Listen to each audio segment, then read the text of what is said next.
Hey everybody, Professor Segrist. Good to be back. Um, Grew the beard back a little bit.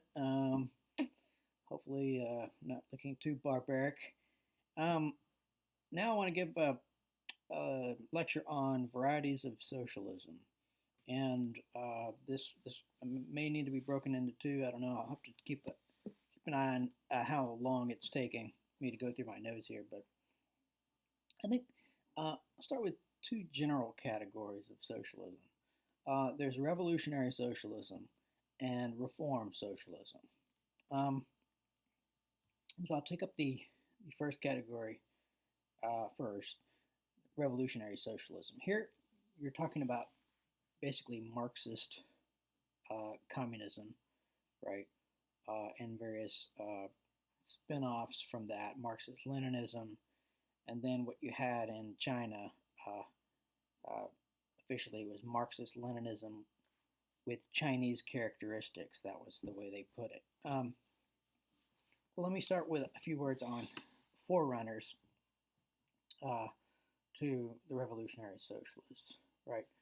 Um, First, we talked about the importance of the French revolutions for this. The French Revolution of 1789, the most famous one, you could see as kind of a populist revolution. It was hyper democratic, you could say.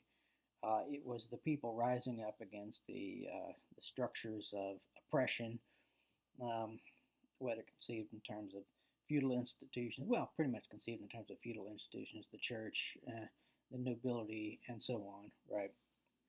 And that tallies nicely with sort of a Marxist view of class society and so forth. And then there was the French Revolution of 1871 and the Paris Commune, which Marx took as a kind of model, right? In terms of philosophers, we've talked about Hegel and his dialectic of history, but we haven't talked much about the French philosophical background. To go back a little further, so let me first mention Saint Simon, um, the um, the thinker we took up earlier in class. Um, he talks about Saint Simon talks about wanting to effect a great social reorganization of society through molding of the industrial and scientific system. I'm using his words, right, on the principles of positivism, right? And he doesn't use the term positivism here, I think, but he defines the positive idea as demonstrations founded upon positive observations. And what you essentially have here is an application of the modern scientific method to human affairs, right? Is it tangible, measurable, right? Can you, perform tangible experiments that will produce, you know, provable results and so forth, right? This is positivism, and it had the idea, especially as it developed further, of deliberately leaving aside value questions, moral questions as being in the realm of opinion rather than science, right? Um, so Saint Simon, he says we need to start from a tabula rasa, and sort of wipe the slate clean, and from scratch build up a new society on these positive scientific principles, right? A great social reorganization, and you get some you can get some more sense on what this means with Auguste Comte, Comte. Saint Simon is Saint. You spell it out right. Dash excuse me hyphen Simon, right? And then Comte is Comte, Auguste Comte.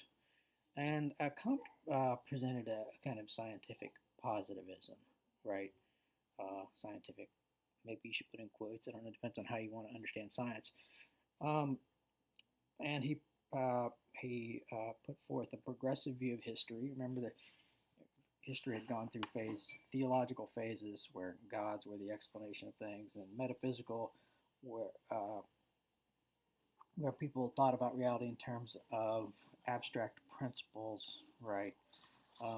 And then the scientific, positivistic in the sense that I just mentioned with Saint Simon, and a positivistic transformation of reality. In Comte's case, with the help of a religion of humanity. He thought there needed to be a religion that was sort of a functional equivalent of Christianity, but we need to get rid of Christianity because it's the old theological, stuck in the theological phase of history, and so forth, right? So these guys are important. You could go back further in terms of positivism. Talk about um, Hobbes. Hobbes was the father of positivism, and the one who thought in these terms, right? This is what science is, and so forth, and understood government and law as in positivist terms as simply certain forms of power, as opposed to having any kind of trying to have any kind of connection with a higher moral law, that kind of thing. One more old or prior thinker to bring up in terms of revolutionary socialism is Proudhon. And Proudhon, remember, he talked about abolishing private property. That was essential for a just society. We have to abolish private property because private property ends up meaning that really, effectively, only some own private property and everyone else is dependent upon them. And so there's sort of unjust relations. And you can see this coming out in Marx. So, so moving on to Marxism proper, um, you have to start with a view of class relations, right? Class is an all-encompassing, all-explanatory category. Everything in human society is really determined by class relations, right? Which is a matter of economic uh, uh, relations. Who controls the means of production, as Marx put it? And this class relations always involve domination of one class over another. This domination is inevitable. There's no way to mitigate that until you can get rid of classes altogether, right? The view of capitalism here, just to remind you, right, capitalism is the worst form of class oppression because, for two reasons, because it's more comprehensive. Capitalism tends to touch every dimension of human life. It's a revolutionary force. It restructures everything, right? So it's comprehensive in that sense, and it's more dehumanizing than the previous oppressions. And you can put this in terms of two things in particular: a kind of radical alienation and the dynamic of surplus value. So, in terms of radical alienation, remember, we're alienated from nature. If you picture an industrial factory, it's very helpful. He's thinking very much in those terms, right? You're not working with the land. You're not in touch with nature in the sense of the natural world, right? You're alienated from the product of your labor because you don't really make the whole thing, and it doesn't really express your personality, and you don't own the product at the end of the assembly line that's owned by the capitalist boss, right? You're alienated from your labor in that sense too. You're alienated from the bosses. You're alienated from your co-workers. You're alienated from everyone, right? Even from yourself, right? Because human identity, human fulfillment in Marx's materialist understanding comes from expressing yourself through your work, through your labor, and the products of your labor, right? And you can't do that in this system. And all relationships ultimately sort of boil down to or consist in a mere cash nexus. There's no sort of, everything is based on the bottom line. Your relation to your boss is really what you can do for him in terms of profit, and if you can't do that, you're totally dispensable. There's no sort of more personal relations between people that you might have had during feudalism, for example, and so on. Then the surplus value dynamic, remember, surplus value was the value of someone's labor to the capitalist above and beyond what was necessary to keep the worker alive and coming back to work, right? And then, so the capitalist was trying to maximize profit, and the way to maximize profit was to get more out of the labor and pay him as little as possible, right? And the dynamic was that for this to be achieved, because of the dynamics of competition, the workers would have to work harder and harder and more efficiently for the minimum pay, and eventually, they would snap. They couldn't take it anymore. They would revolt, right? And of course, for this to be successful, Marx thought it had to involve revolt of the whole class, not just for workers at a particular factory. So they had to have this class consciousness develop. And I guess the last thing you can say on capitalism is that in this view, capitalism is unredeemable, both inescapable, in the sense, if you're a worker, you can leave. You're free to leave the job you're at, but the next job you get is going to be the same type of job, right? Unless you're one of the capitalists, right? So it's inescapable, and it's also unredeemable. It can't be reformed. The only way to get out of this mess is to overthrow the system, right? So then, in the Marxist theory, socialism, technically speaking, is supposed to be an intermediate phase between capitalism and true communism, right?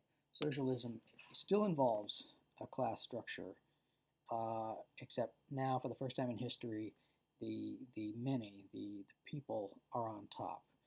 In particular, it takes the form of this dictatorship of the proletariat. The workers, right, are finally in control of the means of production. Therefore they can control society, and they will try to bring all of the bourgeois, all of the former capitalists, right, the bourgeois to heel and force them to either get with the program and just become workers like everybody else, or well, it's that "or" that was the concerning part, in terms of if you're worried about violence and what might happen to the old bourgeois. But in any case, this dictatorship of the proletariat is socialism in the Marxist understanding, right? And that was supposed to go away once the class structure was broken down. Once everybody collectively owned property, then there would be no need for class, right? I mean, that was the definition of classes, right? All of the property of society essentially is owned by a small upper class, right? Once the classes are the bourgeois class is broken down and property is collectively owned, there is no more oppression, because oppression was a function of a ruling class, right? And so finally, you could be in the what Marx called in Das Kapital, the realm of freedom. And he doesn't go into detail about what this means, but I can give you a short quote that captures the flavor of it. So this is from Das Kapital. He says, "As soon as the distribution of labor comes into being, each man has a particular exclusive sphere of activity which is forced upon him, and from which he cannot escape.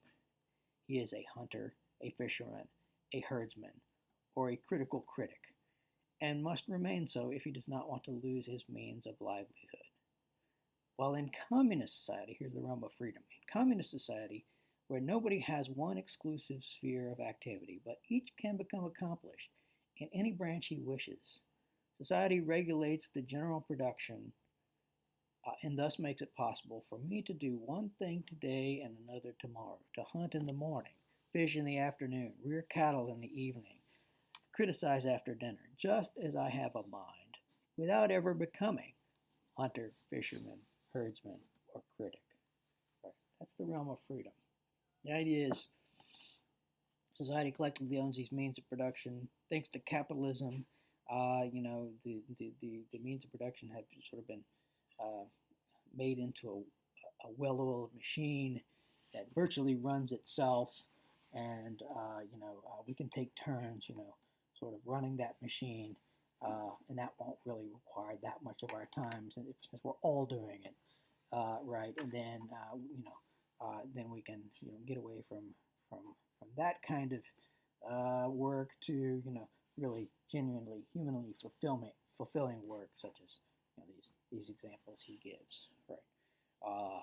You can criticize it for being unrealistic, perhaps, both in terms of running the economy and in terms of individuals really having that much freedom and versatility in their lives. Uh, but it's hard to deny the sort of appeal, you know, the vision, the appeal of the vision. Of course, in addition to all of this, Marx has his view of history as a materialist dialectic, culminating in a paradisiacal end of history, right? This realm of freedom is paradise, right? Essentially, and and as I've suggested in class, you can look at this. Vogelin looked at this, Eric Vogelin, as a kind of immanentization of the eschaton. The Christian eschaton, the end of history. History is moving there. It's in the beyond, though, and God's moving history. But now, people like Hegel and Marx are suggesting that human beings can control this process, can understand and control this process, and bring about heaven on earth, right, through the right system. And that and we touched on in relation to that, or I touched on in another lecture, the Marxist view of religion, right? I mean, religion traditionally has been the ultimate form of false consciousness in their view, right? They God is a projection of themselves, and they depend on God, and therefore are not self-reliant and taking charge of their own lives, right? So they're disempowered by this belief, and elites can manipulate religious belief and maintain a kind of social control through that, because religion and the prevailing ideologies and everything that make up that superstructure that's built on top of the structure of economic reality, right? That superstructure is a function of the dominant class, right? So it's the religious beliefs, the ideological beliefs, and so forth. The dominant class will be the prevailing one, and even the lower classes will tend to buy into it, and certainly be controlled by it, manipulated by it, whether consciously or unconsciously, by the elites, right? So that all means that for Marx, the fundamental critique, the foundational critique, was a critique of religion. Religion was the thing above all that has to be gotten out of the way, right? And therefore, a precondition um, for real social progress, for the Great Revolution to take place, is atheism. One of you asked, whether that atheism was a requirement for Marxism, and the answer is yes. I mean, maybe you can't get everybody to be an atheist, but true communists would be atheists. That was necessary. So then there are some varieties of Marxism, right? And I'll just say a few words about those. Marxist-Leninism is the basic category, but there were variations on the theme, right? So start with Lenin, and start with the Russian Revolution, right? There was Russian Revolution since 1917. There's a conflict that emerges between the Bolsheviks, represented by Lenin and Trotsky and those guys, and the Mensheviks. And the basic difference were that the Bolsheviks believed in the idea of a dictatorship of the proletariat, that everything had to be accomplished through the state from the top down, and the Mensheviks believed in more of a democratic process. And you have a nice um, intellectual uh, epitome of this in the debates, I have to say debates in quotes, in Lenin's case, between Lenin and Karl Kautsky. Kautsky was believed in trying to bring about the Marxist society um, and achieve socialism along the Marxist model through democratic means. It would be it would be it would be enacted. It would be embraced and enacted through democratic politics by a majority of people. You know, taking charge. I mean, so the establishment of democracy, even in a capitalist context. In fact, it would have to be in a capitalist context because you haven't had socialism yet, right? That was Kautsky's vision, and there's some evidence uh, in Kautsky's favor. He wants to claim that this was Marx's actual view, and that was you can point to a speech Marx gave where he thought that some places, in particular the United States, he thought might be able to move towards communism through the democratic process. He thought most places it would require a revolution, but in the United States, he could conceive that it would happen. So Kautsky seized on that and says, "See, you know, he thinks that would be preferable, and it seems certainly possible in the European context and so forth." So Kautsky's writing from Germany. He's not a Russian, but he's very critical of the Bolsheviks and of the idea of the dictatorship of the proletariat. Um, he thought that that term was somewhat more what's the term? Figure of speech or something by Marx, rather than something he literally wanted a dictatorship or something like a totalitarian government. Um, and another piece of evidence for that is that Marx his motto was the idea of this Paris Commune, which was a sort of hyper democratic situation where the people in the commune collectively made all decisions and so forth. They would elect the leaders maybe, but they could recall them at any time and so forth. So Kautsky had some evidence on his side, but Lenin also had some evidence from Marx's writings on his side, um, because Marx did say things to suggest that, at a minimum, once the people were in charge, once the proletariat controlled the means of production, that they would behave in a somewhat dictatorial fashion in relation to the bourgeois class. So anyway, but Lenin called his approach democratic centralism. Remember, um, so the people, it's going to be a majority take control, through the proletariat and so forth. But the proletariat need leadership. That leadership will be provided by a party, which Lenin conceived of as a kind of organizational weapon, right, to whip people in line, get them with the program. So the dictatorship of the proletariat would really be a dictatorship of the party acting on behalf of the proletariat, right? And we saw the dark edges of this during the time Lenin was in control, right? He established the Cheka, which was the forerunner to the um, KGB. It was a very ruthless organization, program of murder, and Trotsky is sometimes looked at as a good guy by some of the leftists, but he was one of the people in charge of murder campaigns.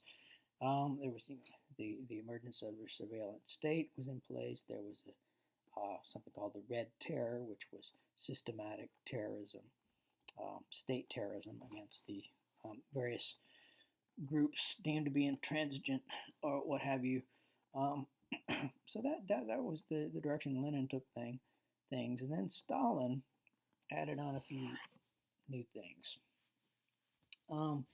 And a lot has been made of the difference between Lenin and Stalin. Have speculated how things might have turned out differently if Lenin had stayed in charge rather than Stalin. Lenin increasingly had health problems, and Stalin had been sort of in control of the state bureaucracy and had maneuvered things through bureaucratic means to get himself in charge. When Lenin was out of the picture because of his ill health, one grain of truth into the idea that things were conceived differently, at least, by Lenin and Stalin, was that Lenin thought bureaucracy was one of the things that needed to be crushed. Bureaucracy got in the way of the rule of the workers and the rule of the party, and you did not want a highly bureaucratized state. Well, Stalin thought bureaucracy was the mean. It was, whether he thought of it or not. He made it the means of his control, his totalitarian form of socialism, right? So you had a Politburo, which bureau suggests the bureaucracy, right? But it's basically the party organization, a bureaucratized party organization with a dictatorial party chairman. The party chairman has plenary power, if you will, and that was Stalin, of course, right? Exercising total control through a surveillance state, through systematic propaganda, including in Stalin's case, and this was also beginning to happen with Lenin, but certainly encouraged by Stalin, a cult of personality where Lenin and Stalin were held up as sort of the heroes of the people, right? When everybody had a portrait of one or both of them in their office, and there are all kinds of statues and paintings and so forth, right? This is all part of the propaganda campaign to help everybody come to terms with the greatness of communism and the rightness and the wonderfulness of communism, right? And of course, you had a negative side too, the evils of the fascists, who were pretty much everybody else, right? Not just Hitler, but the capitalist in general. And then of course terror, right? Systematic murder. Stalin responsible for tens of millions of deaths through direct murder or through the gulags, right? Which was a death sentence for many, living in Siberia with few means of survival. Then there was also with Stalin a forced industrialization. There was always this problem that Lenin faced that, in Russia, there was not much of a capitalist class, right? Capitalism was not highly developed. And that was a presupposition for Marx, that capitalism was a necessary step on the way to socialism, right? And so Stalin, sort of recognizing this, says, well, okay, in the place of a capitalist phase, we will have a fully industrialized society. So we forced industrialization in a very small period of time to create an industrial society by forcing workers to make it, and millions of workers died in the ruthless press to get things done in the 5-year plan and so forth. Another unique twist of Stalin was his policy of what was called socialism in one country. The original, sort of orthodox communism saw communism as an internationalist movement, and a revolution would be taking place simultaneously worldwide on all fronts. People, and Trotsky talked about a permanent revolution on all fronts worldwide. Um, but Stalin, perhaps from realism, perhaps from wanting to solidify control um, in the Soviet Union, said that that's not the best approach. Instead of this kind of constant pushing for revolution worldwide, in common cause with workers around the world, we need to establish it first in this country, in the Soviet Union, and then we incrementally can expand as opportunities present themselves. Right. So it's still kind of it's kind of more of an imperialistic notion of of the worldwide revolution. Um, and then you have Mao, which Mao called it socialism with Chinese characteristics. It was basically, explicitly, Marxist-Leninism was the model, but there would be some adjustments to fit the Chinese situation. One of those was that the revolution would be primarily not through the proletariat, but through peasants. It was the case in Russia that there were more peasants than proletariat, but even more the case in China. And in Russia, the peasants were kind of looked at as an obstacle. Peasants tended to be more conservative,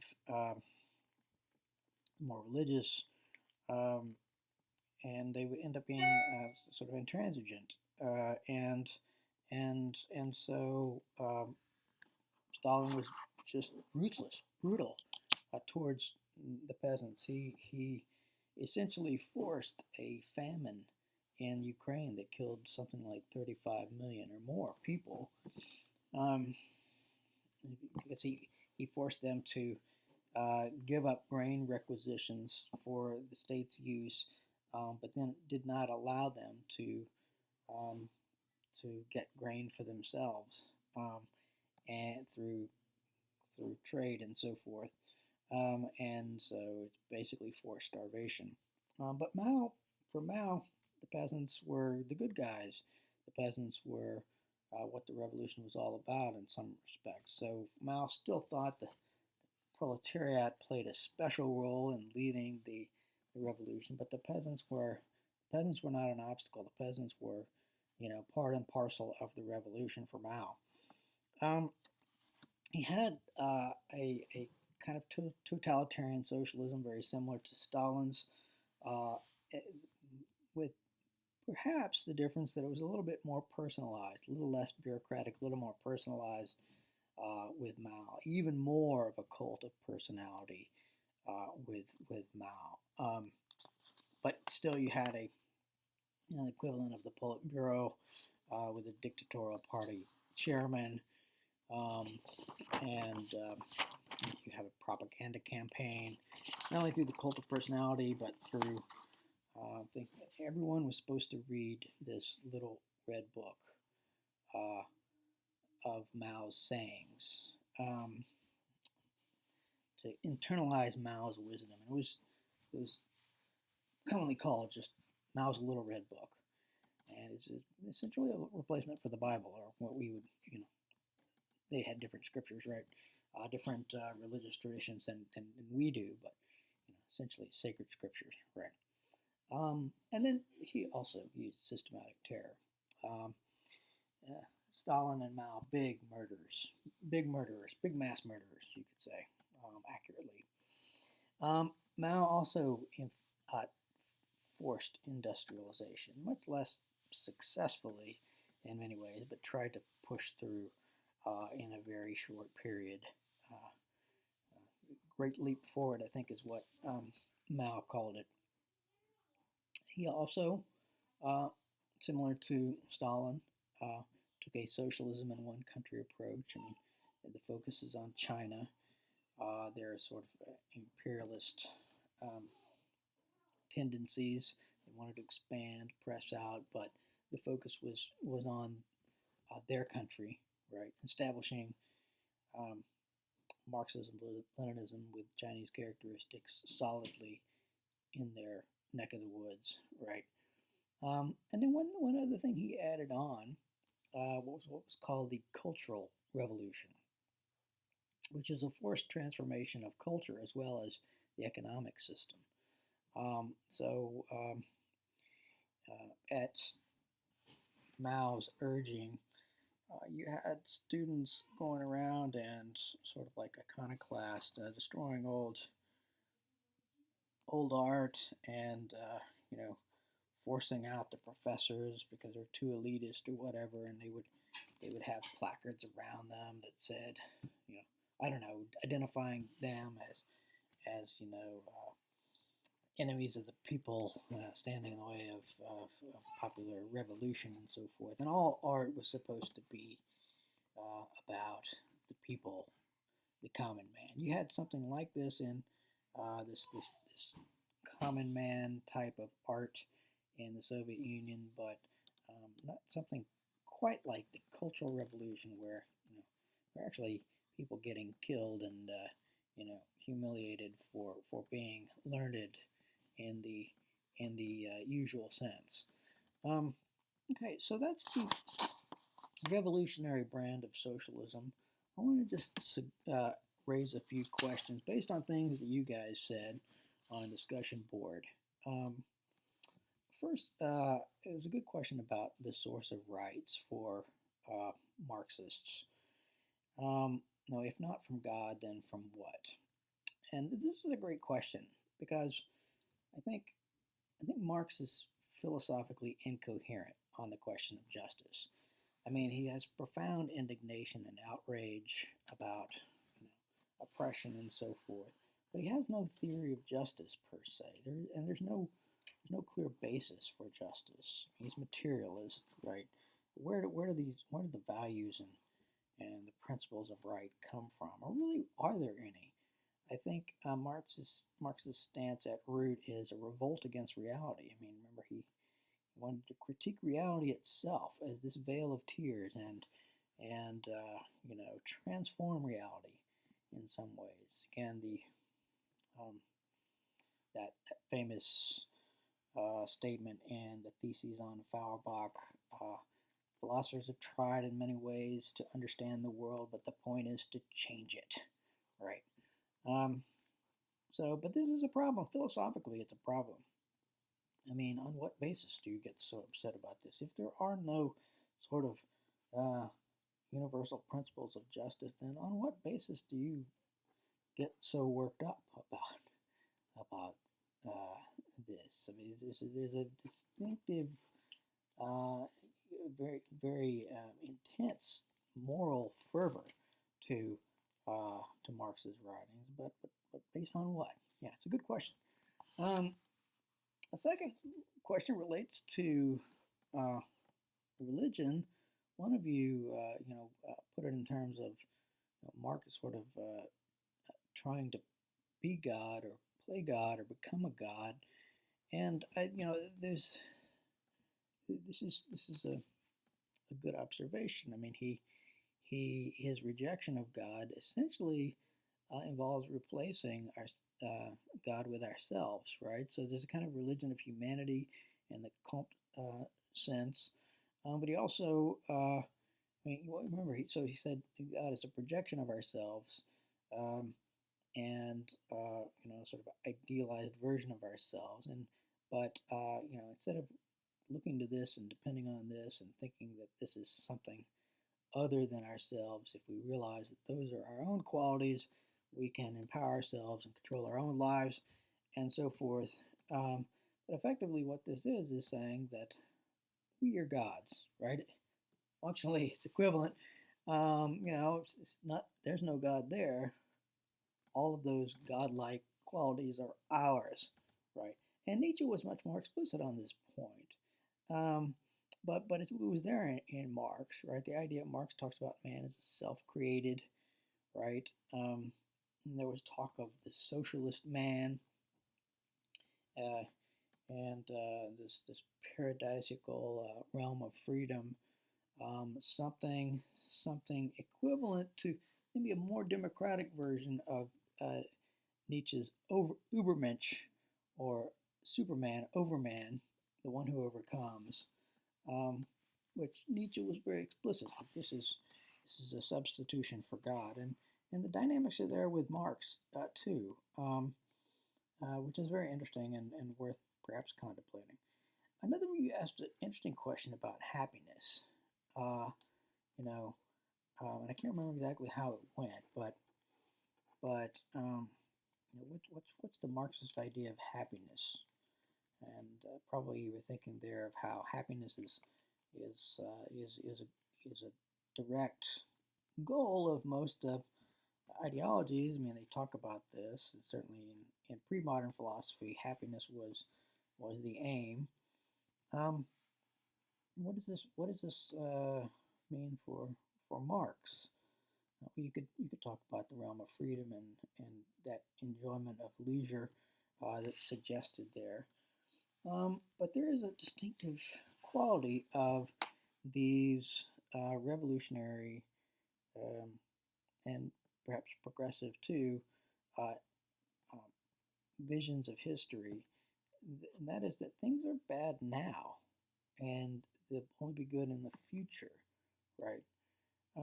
And there is this tendency towards people to be very unhappy about life as it is, and perhaps there is a tendency not to be able to enjoy life here and now because someone's always being oppressed, um, and so on. So happiness is always in the future. Um, and as I suggested, there's a similar problem for progressives. I mean, this is in this sense, you could say, contrary to the perhaps pop culture view, that conservatives enjoy life more than progressives. I mean, they're about enjoying the here and now, not waiting for some paradise future. No, I'm not going to try to make any arguments there. Just make an observation. It's an interesting point.